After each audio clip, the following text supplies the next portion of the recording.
This is Mojave Viper, some of the most intense military training in the world, in one of the most desolate parts of the world, the Mojave Desert. It's mostly all live fire, just about every weapon in the U.S. arsenal being shot, most rounds deadly real. What might surprise you is who's behind the trigger: a dentist, a musician, a PhD candidate, and an engineer, just to name a few. They are your neighbors. They are Marine Corps reservists from the 2nd Battalion, 25th Marines in Garden City, Long Island, and they're heading off to war in Iraq, many of them for the second or third time. But first, they're enduring grueling training here in California. 3 months in the desert, in the Marine Corps, it's, I don't know, it's tough. This is the Marine Corps Combat Training Center. You might say it's the gateway to Iraq. Every infantry Marine heading to Iraq must go through here in 29 Palms, California. It is smack dab in the middle of the Mojave Desert. We are talking about 900 plus square miles of training area, and this territory, this terrain, and this climate is rough and dangerous. Sometimes it's a gut check. This is more of a rite of passage, trial by fire, coming through here. After this, you know, the deployment is pretty easy. In truth, there's nothing easy about the mission awaiting them in Iraq. But the Marines want you to know this. Somebody has to do it, you know? So while they're back at home with their families, living their lives, which is a beautiful thing, we're here making the sacrifice, you know? This keeps the enemy off of our front lawns. Sparklers! Go! I had the privilege to be with these Marines during their final and most demanding week.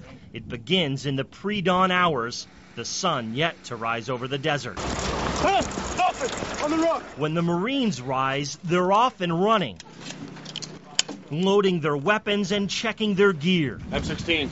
For the next 72 hours, they're in a constant tactical state of awareness, ready to be tested on everything they've learned. It's just a little past 6 in the morning. We're way out here in the desert in what's called a forward operating base, and the Marines are just getting ready to move out and move into Wadi al-Sahara, a mock Iraqi city.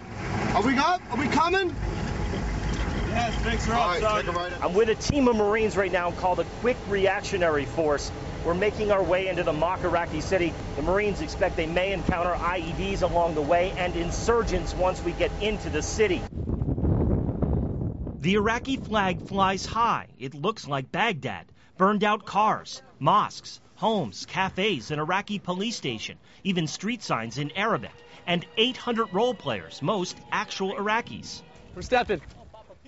Hey, Shorta, let's roll. The Marines head out on patrol, not sure who's a good guy and who's not. On the streets, Marines and Iraqi police stop and search suspicious cars. You gonna search them?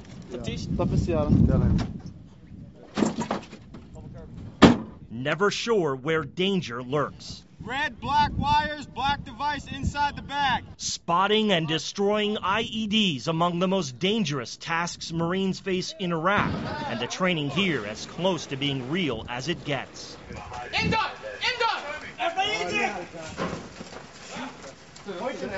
Quiet.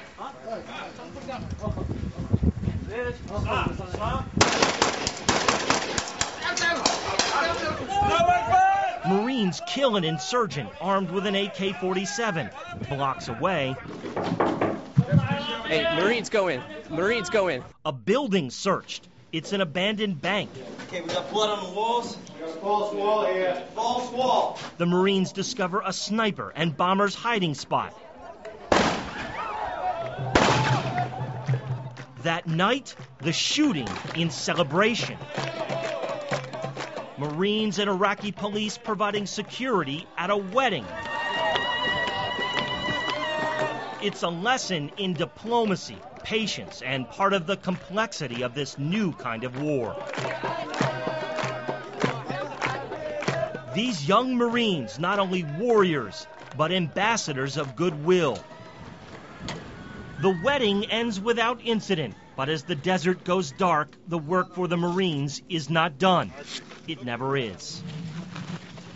For the 2nd Battalion, 25th Marines, it's another tough night ahead in the Mojave Desert.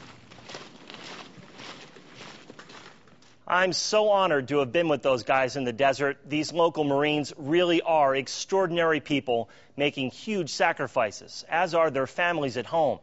The Marines just finished their training in California and are now in Iraq.